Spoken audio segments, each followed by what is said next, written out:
Bang, kopi 01. Kopi kosong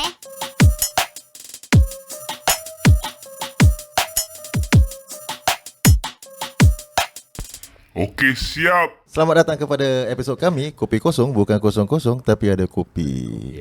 Sekarang aku nak tanya korang topik tentang dalam belakang otak aku ni. Kadang-kadang aku nak tahu tentang bomo, pawang ini semua. Kita semua ada kategori. Yalah, mesti kita lah. kan. Takkan pukul rata je semua. Itulah pasal kita ada kategori-kategori erti-erti makna. Apa kata kita tanya Tok Ayah. Tak payah lagi. Assalamualaikum ya. Waalaikumsalam. Ya, tentang bomo, pawang, nujum, apa ni? Tabik. Tabik ni semua kan. Apa perbezaan Apa dia? bezanya? Supaya pendengar semua tahu. Dia orang tak boleh cakap bomo, pukul semua. Bomo. Macam gitu. Assalamualaikum warahmatullahi taala wabarakatuh. Waalaikumsalam. Kepada para pendengar, kopi kosong tapi ada kopi. Ya. Jadi Tok Ais ucapkan terima kasih kerana dapat undangan Tok Ais sekali lagi. Jadi topik pada ini hari tentang bomo, pawang, dukun, nujum dan tabik. Okey. Okey. Kategori ni memang dikatakan berbeza sebutan. Sebutan berbeza, tiap-tiap benda tu ada 5. Okey. Kalau Laksmana, Pendekar, Panglima, Hulu Balang dan pahlawan ada beza. Tapi gitu juga bomo, pawang, bomo, dukun, nujum dan Tabik. ada beza juga. 5 pun 5. Tetap 5 ada 5. Perbezaan. Tapi jangan kita pukul rata. Tak boleh. Kalau dah pukul rata, tak tahu masa satu dia. Jantan mana betina. Mana orang ni memang tak sama. Nama sama tapi orang beza. Begitulah dia sebutan. Okey. Kita balikkan tentang permulaan sekali tentang pawang. Okey. Apa artinya pawang? Okey. Jadi pawang ni dipanggil erti makna wangsit. Wangsit. Wangsit. Wangsit. Pawang itu wangsit. Orang yang menerima apa pengabaran, apa pendengaran, apa yang diutuskan dia sebagai wangsit. Jadi perkataan tu dipendekkan. Tapi kalau betul dipanggil wangsit atau pawang. Jadi pawang tugas dia menerima apa arahan. Dia menerima segala-gala. Jadi kata orang yang pendek dengan panjang tu dibezakan. Macam saka. Orang kata saka tapi puaka. Tapi pusaka. Pusaka dipendekkan sama saka. Begitu juga tadi kalau pawang, wangsit. Okey. Jadi kategori pawang ni tugas dia di dalam kategori bomo, dukun, segala-gala tak lebih pawang adalah yang nombor 1. Kerana kategori pawang dia yang paling besar. Kerana tugas pawang ni dia menjaga 4 penjuru alam. Tugas orang pawang.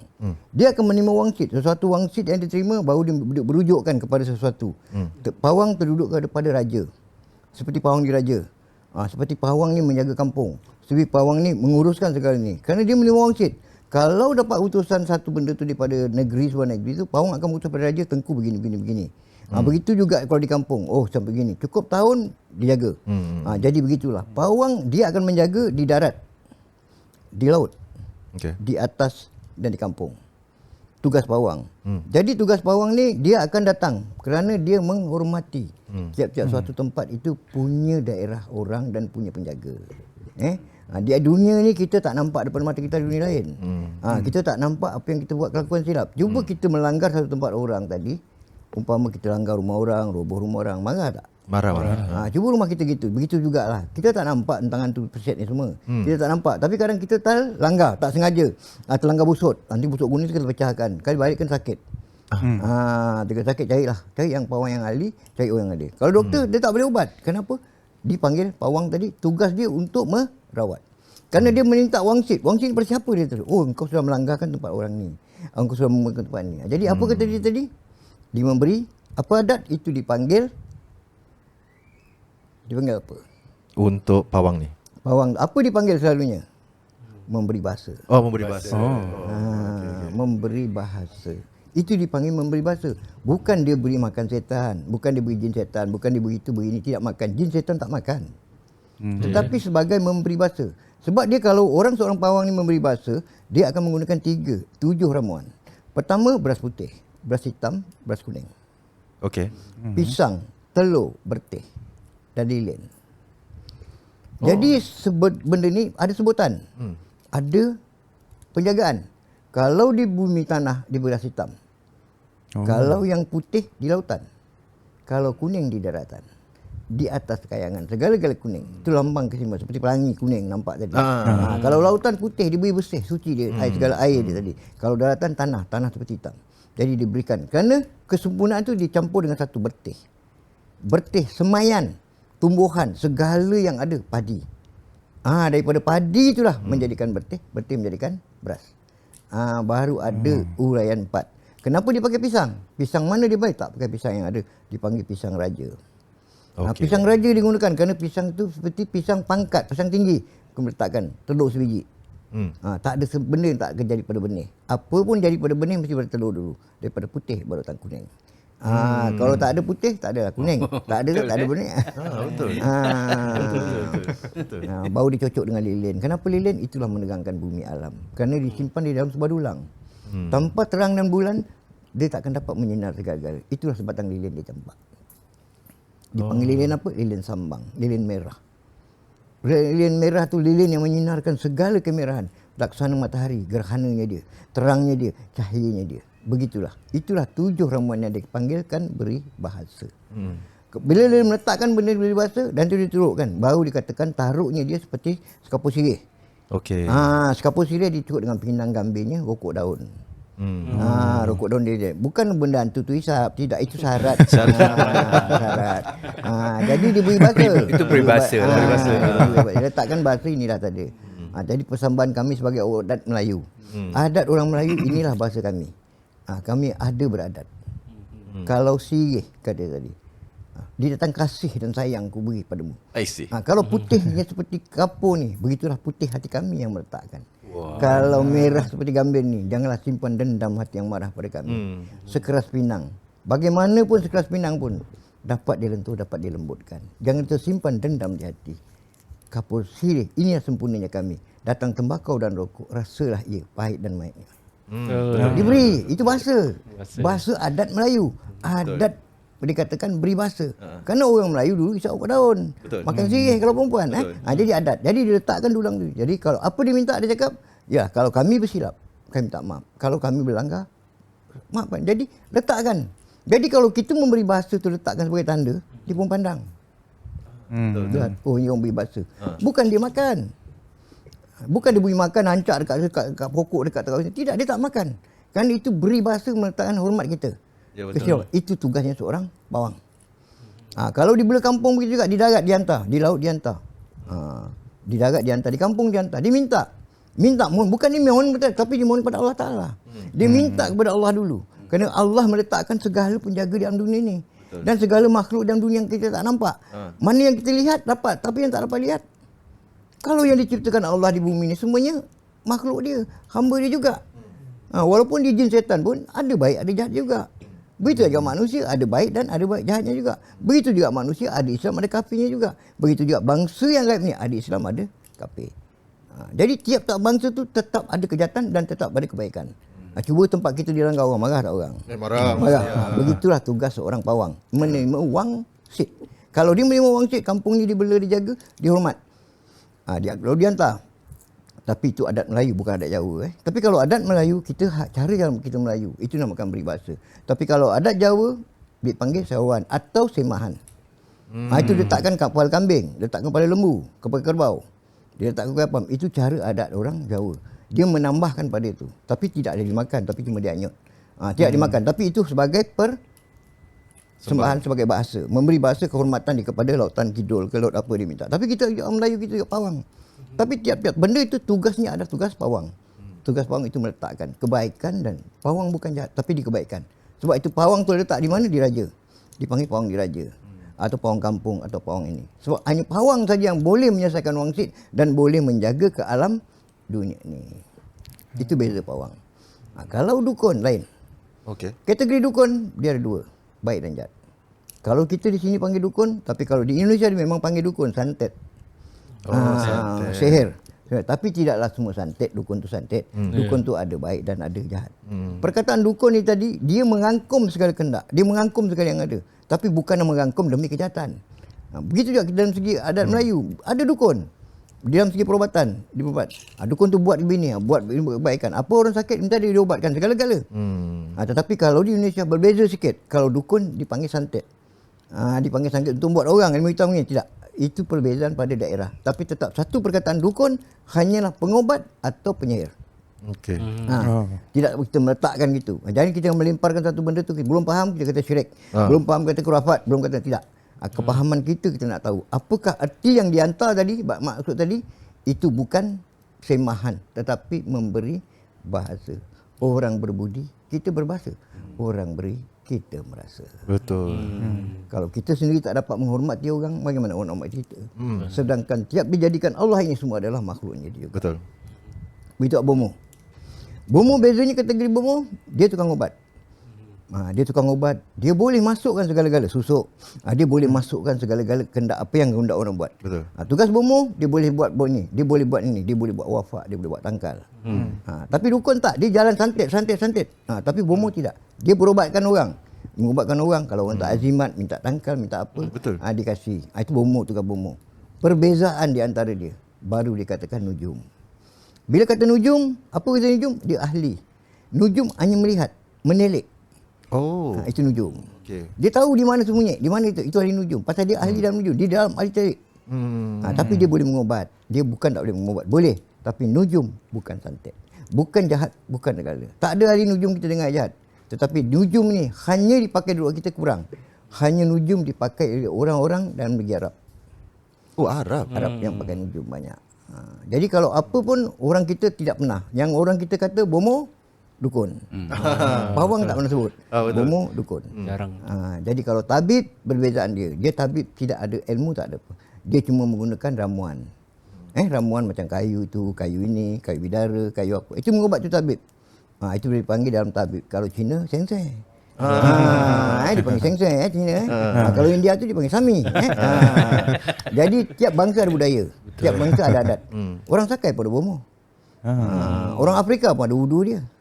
Orang India pun ada dia punya sami dia, sihir dia. Jadi tiap negeri ada. Filipin semua ada. Tak ada negeri yang tak ada kejahatan. Tiap negeri ada bomo. Tiap negeri ada dukun, tiap negeri ada perubatan. Sebab itu berbeza. Ada dukun boleh berubat, ada dukun tak boleh berubat. Ada bomo boleh berubat, ada bomo tak boleh berubat. Ada begitu juga. Tetapi pawang tidak. Dia tugas dia hanya wangsit. Dia wangsit, dia membentukkan segala-gala. Tapi kalau degi bomo, dukun dan nujum ni tadi, dia hanya terkategori. Tapi tak semua. Sebab kita tak boleh meletakkan, pergi doktor je semua. Tak boleh. Ada juga doktor tak boleh ubat. Betul. Itu kepercayaan orang putih. Kan kalau orang putih dia panggil doktor. Kan? Kalau Melayu bomo lah. Betul. Kalau Cina sensei. Kalau India dia panggil sami. Sami. Ada juga doktor tak boleh ubat. Tetapi ada bomo boleh mengubat. Ada juga dukun boleh mengubat. Ada nujum boleh mengubat. Tak semua kategori itu bangsa tidak boleh. Semua ada kelebihan, ada kekurangan. Satu pun tak ada dalam sifat manusia ciptakan Allah yang punya kelebihan. Kalau manusia cantik, macam ada cacat. Mesti ada kurang. Tak ada manusia. Kalau dia pandai pun, tapi ada bodoh dia. Betul. Tapi yang bodoh tu, tapi ada pandai dia. Ada cerdik, boleh pakai otak dia. Betul. Tak semuanya benda tu boleh semuanya rata. Kepercayaan kita tidak meletakkan satu benda. Satu kelebihan letak dia, jangan kita meletakkan satu, itu kafir. Khurafat. Jumpa bomo ini syirik. Jumpa bomo syirik. Tak boleh cakap syirik. Apa yang dikatakan syirik tadi? Bagaimana dikatakan syirik? Tak ada. Belum ada dunia tercipta pun. Belum ada. Siapa kita jumpa dulu? Zaman dulu. Tak ada kan? Bomo juga kita cari. Tabib juga kita cari. Nujum juga kita cari. Pawang juga kita cari kan? Apa kita meletakkan syirik? Habis kita jumpa doktor, tak syirik? Sama juga kan? Sebab ramuan. Bezanya perbuatan. Kalau orang jatuh hanya jampi serapar dengan air putih. Dia bukan taruh apa yang tak baik. Dia cuma jampi serapar air putih. Mentera. Dia mohon pada Allah. Dia minta pada Allah juga. Dia minta. Kalau dia pakai sekalipun dia pakai jin, pakai apa pun, dia minta pada Allah. Yang menentukan Allah, bukan dia. Kalau Allah tu mengatakan, jin kau baik, tak baik, tak baik. Betul. Tak paksa. Betul. Engkau pergi jumpa doktor, dia kasih. Tapi apa ramuan ubat yang kau makan? Kau belum tahu apa diberi. Adakah itu syirik atau tak syirik? Tak sampai cakap juga. Betul. Jadi kita tidak boleh meletakkan satu bangsa, tiap satu bomo tu kita syirik. Tak boleh. Kaji dulu. Dia takkan buat satu benda tanpa dengan sebab. Dia tahu apa yang dia pakai. Begitu juga apa keismat yang dipakai. Seperti dibuat oleh bomo atau bomo atau dukun atau tangkal yang dibuat. Dia tak boleh merejahkan sebarang. Tak boleh. Dia tak boleh ciptakan sebarang. Sebab tiap-tiap satu ada kelebihan. Allah turunkan pada Rasul sebagai mukjizat. Allah turunkan kepada para wali keramat dengan keromah dia. Keromah. Tapi Allah beri kepada manusia dengan mu'inah dia. Itu kelebihan orang tu. Kalau dia boleh buat tidak. Walaupun dia pakai tangkal. Tapi bukan yang diciptakan itu kehendak. Itu semua Tuhan menciptakan. Dia memakai bukan menyembah. Yang dia kata salah, kita menyembah. Salah. Betul, Tapi kita pakai, salah. Kalau kita pakai tangkai salah, kita pakai baju salah. Betul logik. Betul kan? Betul logik. Betul pakai baju. Apa jadi? Malu pula kan? Pakai tangkai salah tak? Apa salah? Tak salah. Kaji dulu. Kita jangan letakkan dulu. Betul. Lihat sejarah di bumi Arab. Kita lihat di bumi Arab. Kenapa waktu zaman Rasulullah, Sayyidina Ali pun pakai baju wafak. Sayyidina Fatimah pun pakai baju bayat. Kenapa boleh? Kenapa boleh? Kenapa tak syirik? Kenapa kita syirik? Betul. Apa beza? Tuhan suruh kita makai, tak suruh menyembah. Betul. Yang kita sembah hanya kepada Allah. Betul. Tiap satu perizinan pada Allah. Obat apa pun dijampi siapa sekalipun, boleh bawa dukun pawang atau doktor atau suami sekalipun, yang menentukan hanya Allah. Betul. Kita yang penting berusaha, bertawakal. Yang penting gunakan yang baik, bukan yang tak baik. Betul. Jangan sampai kata makan daging babi, itu salah lah kan. Gunakan akal. Betul. Tapi kalau ada orang boleh gunakan. Dia tak jumpa bomo, jumpa doktor, dia pakai dia daging babi. Dia gunakan. Ada orang boleh kata boleh. Ada kan sejarahnya. Tapi tak dipikir, tak cakap pula haram. Boleh setu. Mana boleh? Tak boleh lah. Itu caranya tadi. Jadi kita kena faham. Jangan kita sekalkan melempar. Satu benda tu syirik. Itulah perbezaan di antara pawang, bomo, dukun, nujum dan tabir. Betul cakap yang pasal tentang wafang azimat. Kadang-kadang baju pun kadang-kadang diorang ada kalimah gitu. Semua sama juga. Sama juga. Apa benda? Dia kata pakai. Pakai. Kalau kita pakai tali pinggang azimat pun, pakai, bukan sembah. Betul. Yang kita sembah hanya Allah. Betul. Yang mengizin nama Allah. Yang kita tulis kalimat pun kalimat Allah. Tak salah. Apa salah? Kerana itu mu'inah. Dia pun tak boleh buat sebarang cipta. Kerana itu mu'inah sampai kat dia. Dapat petunjuk orang yang alim. Dia kasih pada orang yang alim. Orang yang berhati yang mulia. Hati yang betul-betul bersih. Allah turunkan dalam mimpi hidayat dia tadi. Okey, kau buat azimat ni betul-betul. Kau pakai buat azimat dia. Ada. Bukan zaman sekarang. Zaman daripada zaman Rasulullah. Zaman tu dah ada ayat-ayat Quran. Dibikin ditulis kat mangkuk dengan surah Al-Fatihah. Ditulis kat mangkuk daripada surah ayat kursi. Ada. Minum air ni. Minum cuci ni. Ada. Tak semuanya orang-orang alim tu boleh, tak boleh. Kalau kita ruqyah pun sekalipun, kalau tak jadi, tak jadi juga. Tak semua ruqyah boleh membaikkan. Ada ruqyah pun tak boleh baik. Betul. Dia ajak ruqyah, kata pergi ruqyah pun tak baik juga. Tapi kalau dia pergi bomoh, baik. Baik. Itu kehendak Allah. Adakah syirik? Tak syirik. Yang penting diminta baik. Dia nak pakai apa pun, yang penting tidak melarang langgar Allah. Dia tak mensyirikkan jalan Allah. Sudah habis cerita. Tugas bomoh dia memohon, meminta. Yang penting yang baik kita cari. Bukan kita cari bomoh santet. Itu menyihirkan orang. Itu salah. Itu syirik. Itu salah. Yang penting cari. Tak semua dukun itu jahat dan tak semua bomoh itu jahat. Ada bomoh baik dan ada bomoh jahat. Jadi kita minta. Jangan kita menyalahgunakan apa yang orang tu semah, apa orang tu hantar kat orang tu beri makan. Tidak. Jin setan tak akan makan. Itu dipanggil beri bahasa. Kalau dia seorang pawang yang ahli wangsit, yang dia betul faham seorang pawang, itulah dipanggil wangsit. Wangsit itu maknanya orang yang memberi bahasa kepada siapa. Tiap kita salah, kita memberi bahasa pada orang. Kita minta ampun, minta maaf. Tak salah. Kalau hamba dia kata sama hamba, kata Allah. Kalau kau bersama umat kau tak minta, aku tak boleh tanggung, kata Allah. Walaupun dia jin, tapi tetap dia umat Allah. Tidak aku jadikan manusia dan jin menjadi menyembah kepadaku. Betul. Begitu juga ada manusia tu baik dan ada jin tu baik. Betul. Ada manusia yang Islam, ada juga jin yang kafir dan Islam. Tak boleh kita bezakan. Sebab di depan mata kita ni ada lagi dunia kita. Betul. Sebab tu Tok pernah cakap, kat mana gajah sembunyi? Carilah. Kalau bertemu gajah sembunyi, memang ahli orang tu, bijak. Betul. Ni Tok Ayah nak tanya. Kalau masa sekarang kan, kalau kita dengar cerita lah. Kalau orang tu pakai dari segi perubatan dia, dia pakai kemenyan tu.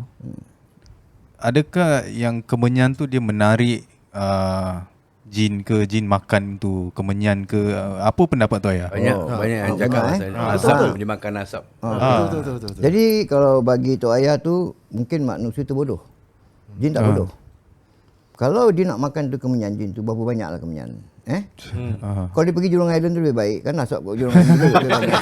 Itu serombong. Sombong kan, sedut begitu sampai hitam muka kan. Jadi kalau dia setakat asap kemenyan tu sedut makanan dia, bagi Tok Ayah bohong lah kan. Berapa banyak dia boleh makan berkenyang? Cuma Tok Ayah tanya, berapa banyak orang masak kemenyan? Tak banyak kan? Tak banyak. Kebuluh lah dia. Kebuluh lah dia kan, bodoh kan kerja. Kalau nak suruh dia pergi ambil sendiri kat kedai, takkan nak pergi bakar sendiri kan? Logik tak? Tak logik. Jadi kalau pada pandangan orang, kalau kemenyan tu dipanggil seruan. Seruan untuk apa? Untuk bomoh. Jadi Tok Ai cakap suruh dia belajar dan kaji baik-baik lah kan. Kalau kita pergi tanah suci, tanah Arab di Baitullah sendiri pun dibakar domba, dibakar kemenyan, bau-bauan wangian kan. Tak salah. Sebab tu kata wangian kemenyan ni sama juga kita membakar pohon garu. Pohon garu untuk wangian bagi-bagi. Orang Arab pun banyak dibakar kemenyan, banyak dibakar garu. Kerana bumi Arab yang paling banyak benda ni kan. Betul. Tapi kalau kita mengatakan benda tu salah makan jin, tu saya rasa tak sesuai lah kan. Sebab kemenyan ni kalau kita faham, ada jalan cerita, ada usul. Ada jalan cerita asal usul dia. Jadi kemenyan ni kalau orang yang faham sebagai dukun, itu terserah pada yang individu yang masing-masing yang mendapat. Tapi bagi Tok Ayah sendiri yang Tok Ayah tahu, kemenyan ni ada usul asal dia. Dia tidak menjadikan sebuah benda yang tak ada erti. Kemenyan diumpamakan keharuman, bagi keharuman, bagi keindahan. Jadi kalau orang faham, di dalam dunia ni negeri Arab paling utama. Tapi di mana diimport? Di Aceh, di Barus. Itu diimport di Barus tu bertergetan pakai kapal lah, tarik pergi kemenyan ni pergi ke bumi Arab beli. Itu tiap-tiap bulan. Jadi kalau orang faham. Tapi kalau kemenyan ni, kalau dia faham asal usul dia, bukan makanan jin. Tapi kalau asal usul dia kalau kita bakar dalam diri kita, kita harumkan, kita mengeluarkan energi kotor dalam diri kita. Dia mengeluarkan energi kotor dalam diri kita. Itulah keharuman yang menghancurkan. Sebab itu kalau kata dia kemenyan tu dia makanan jin, kalau dia biasa orang perantau, suruh dia pergi ke Pulau Bali. Ada satu pulau yang dikatakan tempat mayat-mayat Bali tidak ditanam. Dia tak tanam mayat-mayat tu, dicampak ke tepi. Tapi mayat tu walaupun makan, tak ada cacing, tak ada ulat, tak membusuk. Tak membusuk. Sebab apa? Ditanam sebelah pohon kemenyan. Wah. Itu di Pulau Bali. Jadi mana orang yang kaya, yang baik-baik hati, dia tanam kat situ lah. Kalau mana busuk hati, tempat-tempat lain lah. Kita pergi kat situ, mayat tu tak ada waba, tak ada sifat bala, tak ada benda. Mayat tu dicampak, kita tengok. Tapi tak ada dengar bau hapak, ulat, cacing pun tak ada. Harum, wangi. Jadi bila kita tanya, apakah yang sebenarnya menjadi harum? Dia kata, ada pohon. Tapi tak main kemenyan, semenyan. Dia ada pohon semenyan, besar, berpeluk. Semenyan. Semenyan. Jadi kita patah daun tu, wangi. Jadi bila akar itu menjulai sampai ke pemanjangan, itulah mayat tu dia. Jadi segala bau-bau mayat tu disedut oleh kemenyan. Akar kemenyan. Itu yang membuatkan dia wangi. Jadi kalau kata dia kemenyan ni boleh mendatangkan memanggil jin syaitan iblis, saya rasa tu bohong lah. Sebab kemenyan ni hanya membersihkan diri kita, keharuman kita. Kalau dia kata yang dipanggil makan jin majum, itu mungkin orang yang menggunakan dia sendiri yang makan jin. Dia sendiri makan jin. Tapi kalau membakar kemenyan, tidak ada pakai jin. Tapi ada ke orang yang nampak jin makan tu? Tak nampak. Itulah. Tak ada manusia yang boleh nampak jin. Kalau orang tu dia memakai jin, adalah. Adalah. Tapi kalau yang orang dia cakap asap, Jin makan. jin makan asap tu, nampak ke Dia yang tak jin nampak. masak? Dia tak akan nampak. Dan dia tak tahu rupa jin macam mana. Dan tak tahu rupa setan macam mana. Dan tak ada orang boleh membentuk daripada ulama segala pun macam mana bentuk setan. Dia tak dapat tengok. Tak ada orang boleh tengok. Bentuk gambar je dia cakap gini bertanduk. Mana dia tahu bertanduk jin setan? Tak ada orang boleh melihat jin setan dan tak ada orang nampak jin setan. Kalau orang itu sudah diberikan suatu kelebihan dari Allah Ta'ala, itu dikatakan mukjizat panca indera keenam. Itu Allah pilih kepada orang yang tertentu. Yang terpilih saja yang boleh melihat benda gaib. Sebab di mata kita ni ada mata. Itu dipanggil panca indera keenam. Bukan semua orang dapat. Seperti orang suhud. Seperti orang suhada. Itu pilihan Allah kepada orang tu. Tapi kalau lagi bersifat dengki, khianat, tamak dan loba, lagi bersifat syirik, lagi bersifat mengkafirkan orang, lagi menghina dan mencaci orang, tak guna kalau sebagai ustaz, walau kiai sekalipun, tapi lagi melemparkan kata-kata kafir, kufar ini bukan. Itu bukan nama dia kiai. Orang yang bersifat kemuliaan sebagai kiai, sifat tidak pernah menghina hamba Allah di muka bumi dan tak pernah menghina mencaci orang di muka bumi ini. Dia tidak pernah melempar syirik yang di bumi ini. Kerana kalau dia melempar syirik, dia yang syirik. Kerana tiap-tiap bumi yang diciptakan Allah Ta'ala adalah dijadikan Allah.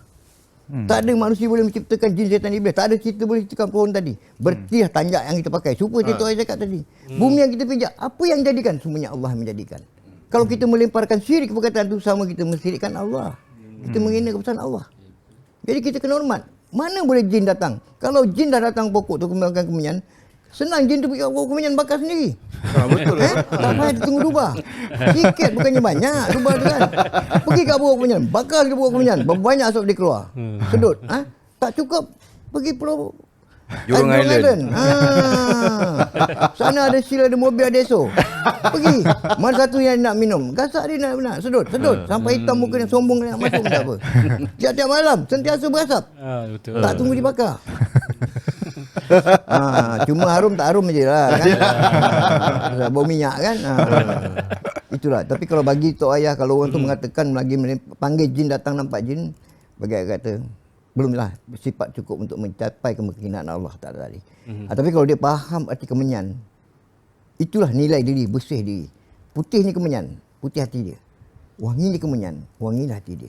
Kalau dia kenal kemenyan tu tadi, itulah harum tubuh dia. Kerana kemenyan ini membuangkan segala apa yang ada pada diri dia. Kalau kata tidak ada mentah tapi siapa, ambil kemenyan, hari-hari asap. Kau tak boleh cium bau, takkan bau. Betul. Bau badan hilang. Wangi, bersih.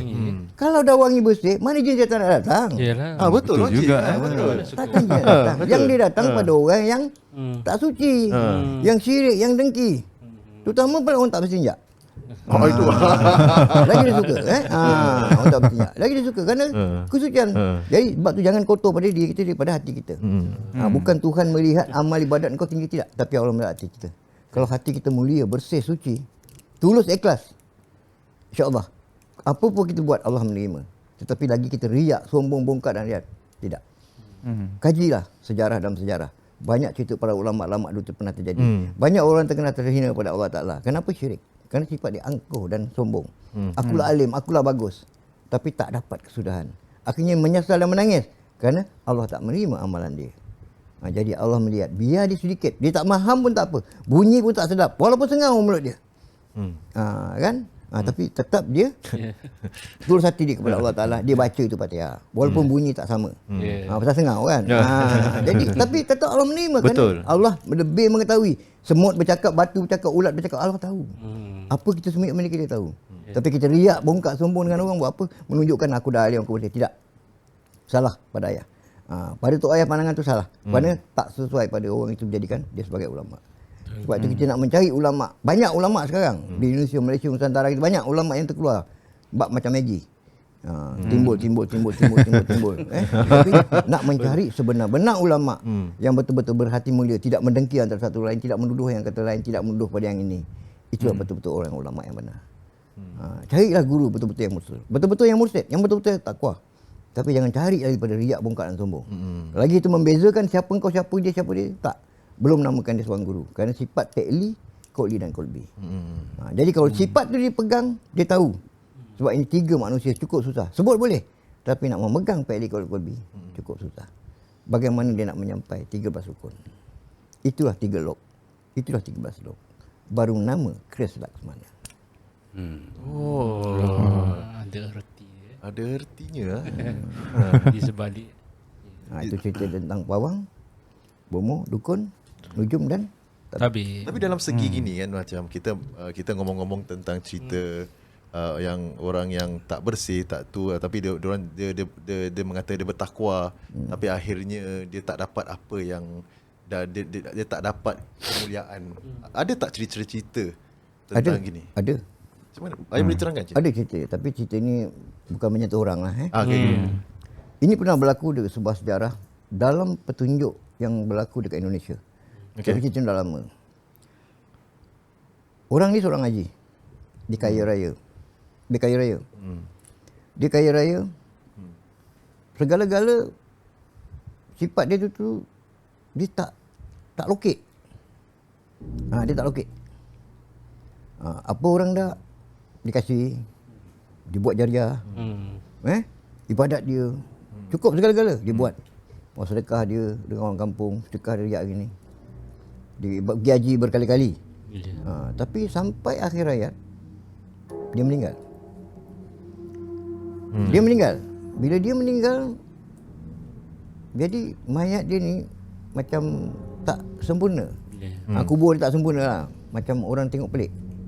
Kenapa malam berasap, malam ada bunyian gini-gini. Jadi orang minta petunjuk. Jadi bila minta petunjuk sembahyang hajat, dia dapat petunjuk. Dapat petunjuk sembahyang hajat, bertemu dia. Jadi bertemu dia, dia kata, kenapa Pak Haji kat sini duduk? Dia kata, Allah tak menerima amalanku. Tak menerima amalanku. Kenapa? Aku sembahyang selama ni, aku menunjuk riak. Riak kepada orang. Berarti aku yang alim. Aku sedekah pada orang bukan tulus, tapi aku bangga dengan apa yang aku sedekah. Aku cakap dekat sana, aku sedekah sekian tempat. Aku sedekah dekat ni, aku sekian tempat. Aku sedekah pada sekian tempat. Jadi apa yang aku sedekah tu tidak ada pada tulus hati aku. Kerana aku riak, menunjukkan diri aku kepada apa pada orang lain. Jadi aku alim keluar hari petang, tapi aku mengatakan aku alim. Tapi aku riak. Jadi kerana keriakan lah tadi, yang aku dapat daripada apa yang dibuat tadi, tidak diterima Allah Ta'ala segala amalanku. Jadi dia Kira-kira sia-sia sia lah perbuatan. Jadi dia minta, bantulah kan, doakan aku supaya Allah mengampunkan dosaku. Jadi dia berdoa lah. Jadi sampai mungkin ada doa yang diterima orang-orang tadi yang membantu dia, dapat lepas dah tak ada menggangguan lagi pada tubuh. Itu sejarah daripada kealiman orang yang berlaku. Jadi bila Tok Ayah dapat tahu cerita tu, itu Tok Ayah ambil panduan. Kalau memberi seseorang tu jangan menonjol. Yang keikhlasan dia. Keikhlasan kita yang putih. Walaupun di mesin kali kita beri jangan yang kita bercakap dengan orang, aku bertekah sekian tempat, aku tekah sekian tempat begini. Dan kita nak semayang tulis hati yang putih. Jangan kita rasa aku ni alim. Kalau boleh buat kita buat, tapi yang tak boleh buat kita diam. Kalau sakit jangan dipaksa nak bangun, tersungkur kita kan. Tapi kita paksa aku nak alim, duduk. Tuhan tak minta. Kalau sakit, buat sakit. Ada cara kata Allah. Kau tak boleh berdiri, kau duduk. Tak boleh duduk, kau baring. Tak boleh kau sering. Tak boleh sering, kau isyaratkan aja kan. Jadi Allah beri. Tapi kalau kau sakit macam tunggu-tunggu menyusahkan orang, buat apa kat meja terlentang tu, kau nak angkat. Orang semayang ni kan. Dah jatuh terlungkur, jangan menyusahkan orang nak semayang jemaah hancur.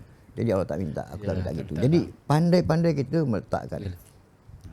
Jadi kehidupan tu kalau kita memberi satu orang, jangan kita cakap, oh semalam aku beri tu 100, oh aku beri dia 1000. Jumpa orang masih bercakap, semalam saya sedekahkan biasa 5,000. Jadi bercerita lah berbulan-bulan bertahun-tahun. Jadi riak. Riak. Allah tak nak. Ya tu lah. Jadi sampai ke masjid dia dulu semayang. Belum semayang sunat semua buat. Habis semua. Segala waktu dibuat, semua dibuat. Tak tinggal tahu alim, menonjol. Akulah alim, akulah gitu. Jadi riak dia Allah lihat. Tengok kebongkakan, kesombongan, kekayaan dia Allah lihat. Allah tahu. Jadi Allah letakkan, ya dia kata Haji, boleh empal kau neraka. Itu cara dia. Bagaimana cerita sejarah dulu Asyam Bashari, seorang ulama terkenal. Dia letakkan Allah Ta'ala. Walaupun baca Fatihah hari tadi tidak begitu terang. Maklum sengau. Kan? Tapi kerana Asyam Bashari mendengar tak sedap. Tak sedap. Aku nak berimam dengan dia tak sedap. Jadi tak nak. Jadi dia buat sendiri. Malam petunjuk Allah beri. Ya Asyam Bashari tadi. Kenapa kau pandang begitu hina dia? Tapi walaupun suara idrak tak berbunyi sedap, tapi aku mendengar kerana ketulusan. Tulus. Sembahyang dia sehari saja boleh mengguncangkan 40 tahun. Tetapi sembahyang kau 40 tahun belum mengguncang pada diriku. Tulus dia. Belum. Tak sama setahun. Sehari sembahyang dia sempurnanya 40 tahun. Tapi 40 tahun kau sembahyang pun belum dapat dalam sehari sembahyang. Seorang ulama besar tu cerita dia. Nangis sedu dia. Mohon ampun kepada Allah Ta'ala. Baru dia tahu tidak boleh meletak kehinaan.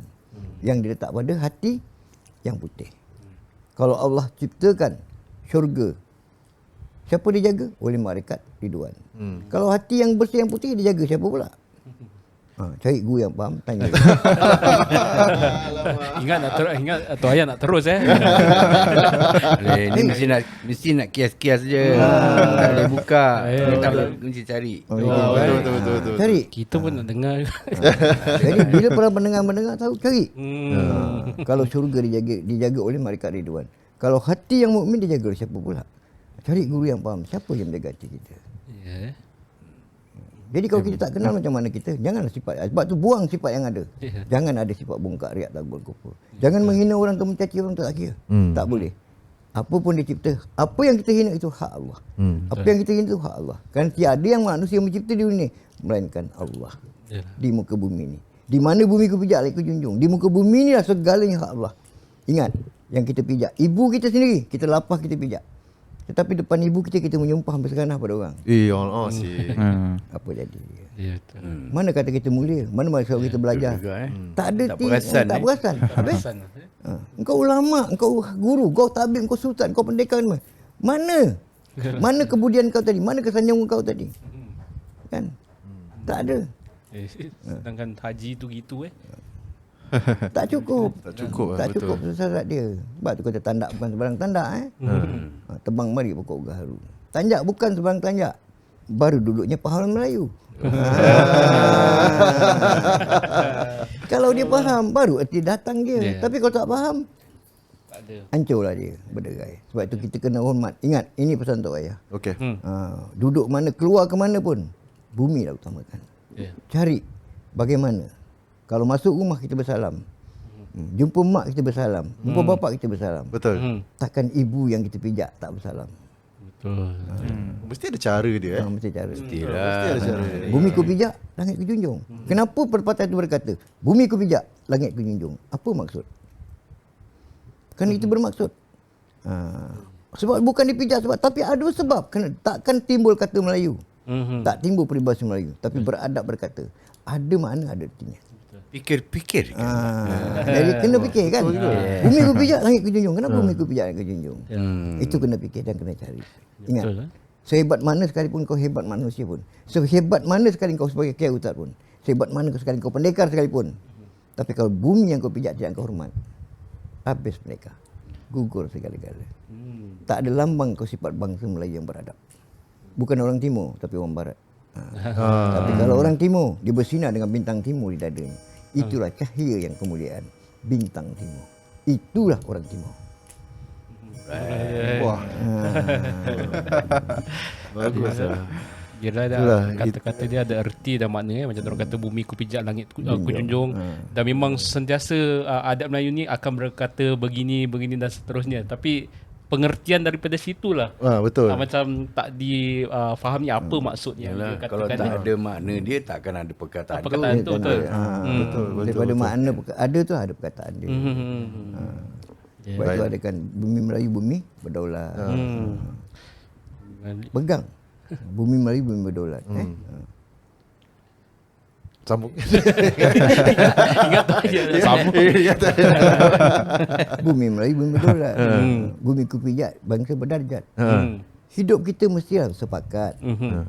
Baru bangsa jadi selamat. InsyaAllah. Betul. Kita dapat pegang lah apa yang Tok Ayah. Kalau tak selamat tak dipegang bumi, hancur lah Mak Kirau. Macam mana Mak Kirau menentang bumi ku pijak kan? Tanam. Itu boleh interview lagi Itu interview lagi. Pasal Mak Kilau ni interesting. Interesting. Baiklah para pendengar, kalau ada soalan nak tanya Tok Ayah, boleh silakan email kita ataupun di YouTube ke apa, kita akan sampaikan kepada Tok Ayah. Tok Ayah akan jawabkan. Okay lagi nanti Tok Ayah, kalau kita nak interview Tok Ayah lagi boleh Boleh insya-Allah. Kita ucapkan terima kasih kepada Tok Ayah sudi menceritakan pengalaman Tok Ayah ataupun cerita-cerita yang kita tak pernah dengar. Terima kasih banyak-banyak Tok Ayah. Terima kasih kepada Tok Ayah nak ucapkan jikalau ada silap salah kepada para pendengar, mana-mana kata-kata silap salah, sengaja dan tak sengaja, sama tak sama, ada serupa bentuk serupa. Jadi Tok Ayah minta maaf lah kalau terlebih kata kurang bahasa yang tak sedap mendengar. Tok Ayah minta maaf. Itu je lah Tok Ayah mintakan. InsyaAllah. Jadi tak ada teguran yang salah lah kata orang. Kalau kata-kata Tok Ayah salah, boleh tegur. Boleh jumpa Tok Ayah. Jadi apa yang kemauan Tok Ayah ada, pengetahuan Tok Ayah ada, itu Tok Ayah curahkan apa yang boleh. Boleh insyaAllah. Yang tu hati putih. Kerja lah. Okey, terima kasih. Assalamualaikum. Waalaikumsalam. Bang, kopi kosong Lagi satu. Nantikan episod seterusnya.